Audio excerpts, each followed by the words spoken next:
Welcome to another video with Mr. Long's teacher tips, and this video is particularly for students. So if you're a teacher, then maybe show this video to your students, but if you're a student, take note of the following 5 exam tips that I want to give you to help you prepare for an upcoming exam timetable way in advance. This is not for just before the exam. We're going to have other videos for that, but this is for when you've got a couple of weeks or months before your exams are going to start. How can we start preparing then already? The first tip I'm going to give you is to get organized. Make sure that you sort your notes out. Some of them might be all grouped together. You want to get them into the individual subjects, and even regarding the different subjects, you might have different exam papers. So you want to get all the notes for exam paper 1 and exam paper 2 all organized. Make sure that they're all together and that they're all there. Clean your work area. Find a space where you know you're going to be studying. You know where that space is in your room or your house, where you can sit down and concentrate for a long period of time. And make sure that it's cleaned up. In other words, that it's got suitable lighting, that there's nothing impeding you or distracting you, that you have pens and paper available. Whatever you need in order to maximize your study sessions. And then fill the gaps. While you are organizing your notes, you might notice that, hey, I don't have the note for this, or I was absent on that day. Make sure that you fill all those gaps. Make sure that you've got everything that you need in advance. Photocopy stuff that you missed out. Speak to your teacher about anything that you might have missed, so that you've got all the resources you need in order to fully prepare for the exams.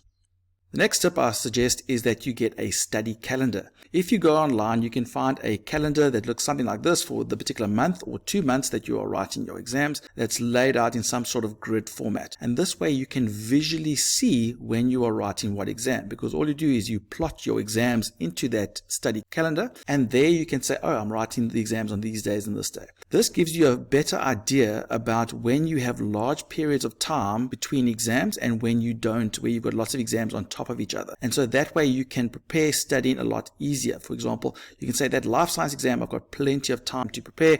I don't need to stress as much for that, but that CAT exam is straight after English, which means I need to do a bit of CAT preparation before the English exam. So then you can start plotting when you can study different topics, and that gives you a better idea and plan about how to prepare for those exams. The next tip I suggest is a reward system. Now, I like the 30 plus 5 or 60 plus 10 method. It's very difficult to study for long periods of time, like a couple of hours. If you can put in 30 minutes of concentrated studying and give yourself a 5-minute break, that's going to be beneficial to you, and have multiple sessions. Don't just study for 30 minutes, but do 30 minutes and then a 5-minute break, and then another 30 minutes and 5-minute break. Or if you can do longer, do 60 minutes and maybe a 10-minute break. That way you can get small bursts of concentrated learning, and they will be more productive.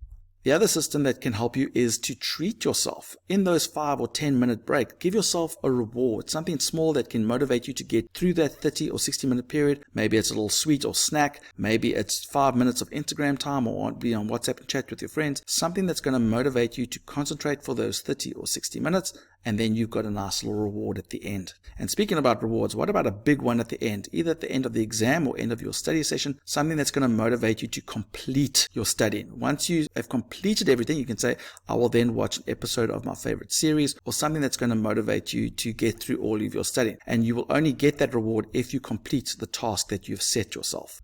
Another tip for preparing for exams is to avoid your phone. I know you don't want to hear this, but your phone is designed to distract you.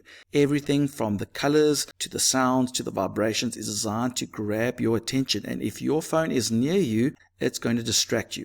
Even if you study for 30 minutes and that phone vibrates and you don't look at it, it's going to break your concentration. So you need to find a way to avoid using your phone. Luckily, there are apps that can help you. For example, I like Forest.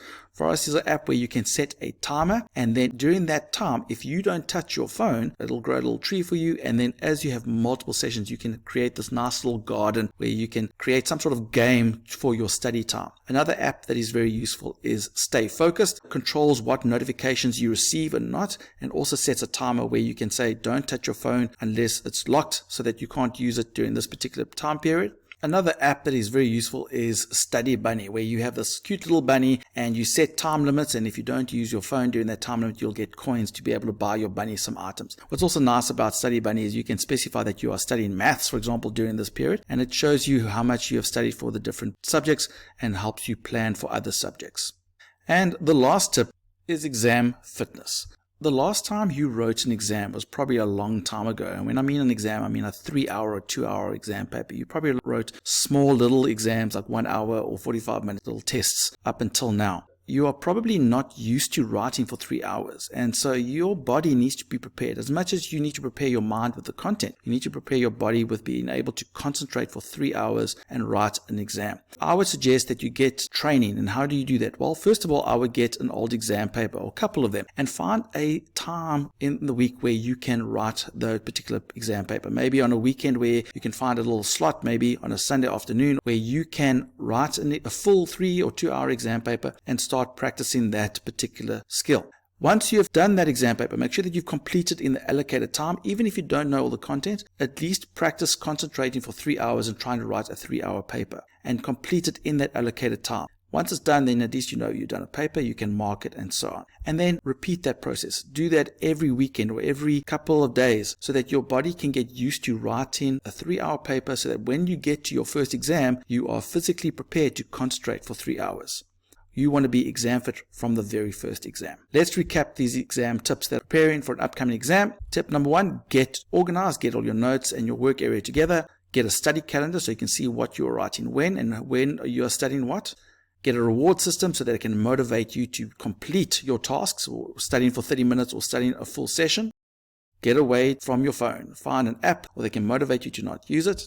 Get exam fit. Get old exam papers, start practicing them now so that you are ready to write for 3 hours when the exam period finally comes. We will be making videos about what you can do on the day of the exam as well as during an exam, so look out for those exam tips that are coming up. The other exam tips will be posted on our Teacher Tips channel, so click on that subscribe button so you don't miss them, and check out other videos. Maybe they can be useful to you too. And remember, don't do it the long way, do it the Mr. Long way.